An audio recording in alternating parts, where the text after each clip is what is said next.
What internet marketing expert should you spend your valuable time listening to? Listen to someone who has over 20 years of web marketing experience and hundreds of website marketing success stories. That man is Aaron Sparks from Site Strategics. And this is Edge of the Web Radio. Hey, we just wanted to jump right back into this conversation because there's some meat on the bone here. There really is. A recent news article, just reading a couple here, just real quick. North Korea is from CNN just recently. North Korea to U.S. show the evidence that we were attacked, right? So they're going back and forth. There's a huge Sony attack here over the last couple of weeks. The North Koreans deny the regime ever had anything to do with it, but North Korea has applauded the hacking. Now, U.S. congressmen are actually calling for tougher acts and sanctions against North Korea. That's huge information. And what was released was brand assassination when it came down to Sony. Yep. They had some terrible leaks of emails, leaks of information regarding the employees, but it was truly a brand attack. Whenever they were going after the release or trying to prevent the release of the Interview movie. Another news article, real quick, was from Washington Post. Yeah, and this happened just this past week. U.S. military social media accounts apparently hacked by Islamic State sympathizers.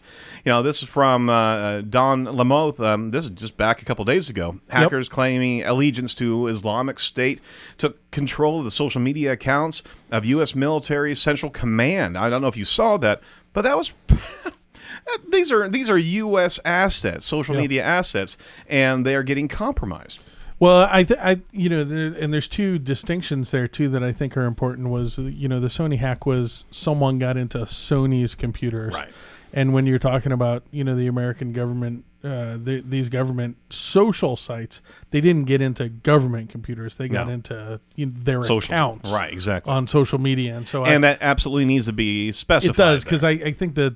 It's funny. I think like television, for some reason, I don't know whether it's reporters just don't understand technology or whatever. They always miss that little clarification there, and so a big clarification. It's a huge clarification. Absolutely. So they didn't get into and not that I'm saying that they probably haven't. They probably have hacked American government computers, but the American government has, I think it's the U.S. Air Force, right? Yeah. Has a huge has a fighting mechanism for that. Absolutely. And I'm sure there's an ongoing war right now with that. It's being waged. I mean, and we've seen it just from hosting sites. We see a constant barrage of attacks on dedicated servers that we constantly reinforce. Yeah, if you're on WordPress, I found a great plugin, Securi. Yeah, absolutely. And you can see how many times people try to log into your site. And it is kind of scary. It is very scary. But even on that Twitter account, they actually, whenever it was compromised, they actually shot a picture that looked to be of a webcam inside of a government office, a military base office. And they said, they're here already. We're on your PC. Well, obviously, it's propaganda. But the point is that there are security risks. And as a company, as an organization that is in the online marketplace, you have to know where those risks are. So three things. Here's three things that you guys can do absolutely today. Incorporate into your functionality. The first one is, I don't believe, I've read all these articles. I don't believe that the U.S. government had mobile validation set up on any of these accounts. And what that means is, when I log into Twitter, the first thing it does is it text messages my phone and gives me an additional code that I have to enter to log into Twitter, no matter where I'm at, new device, or whether it's a new service that wants to use Twitter or anything.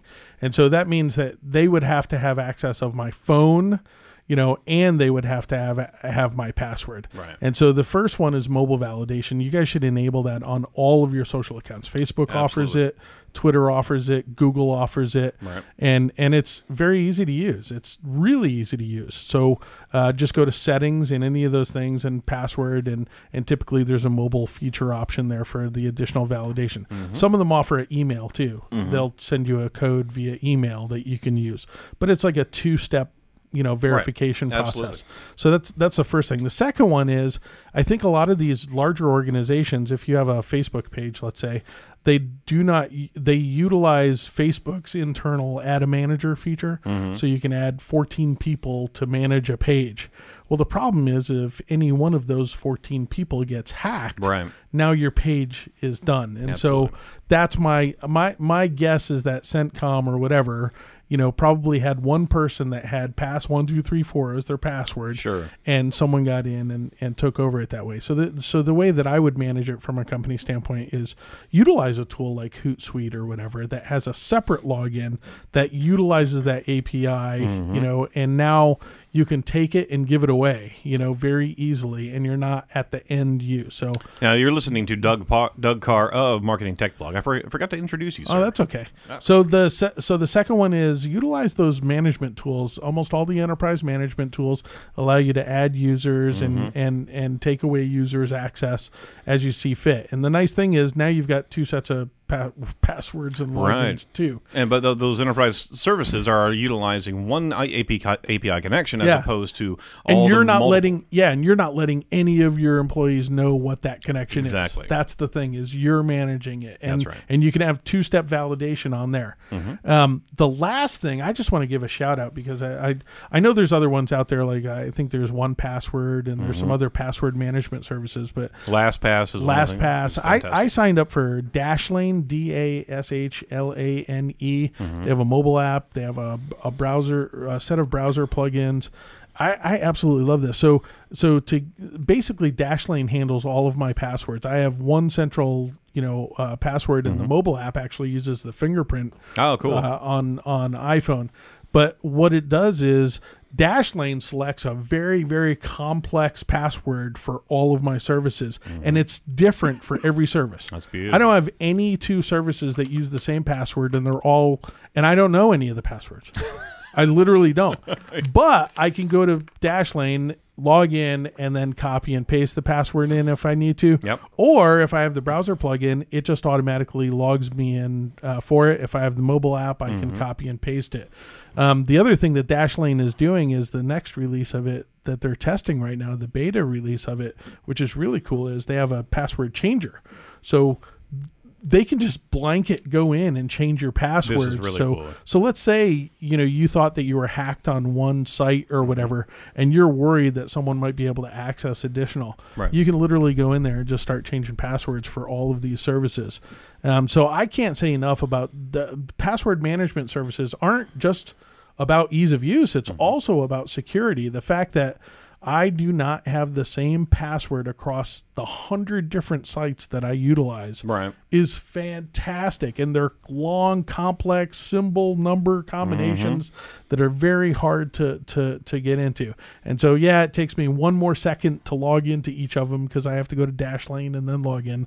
But it's made my life 10 times easier. But the point is, you have to have systems in place. You just can't have anybody with their password written down. This needs to be protected, and you need to have a system. And you also need to monitor.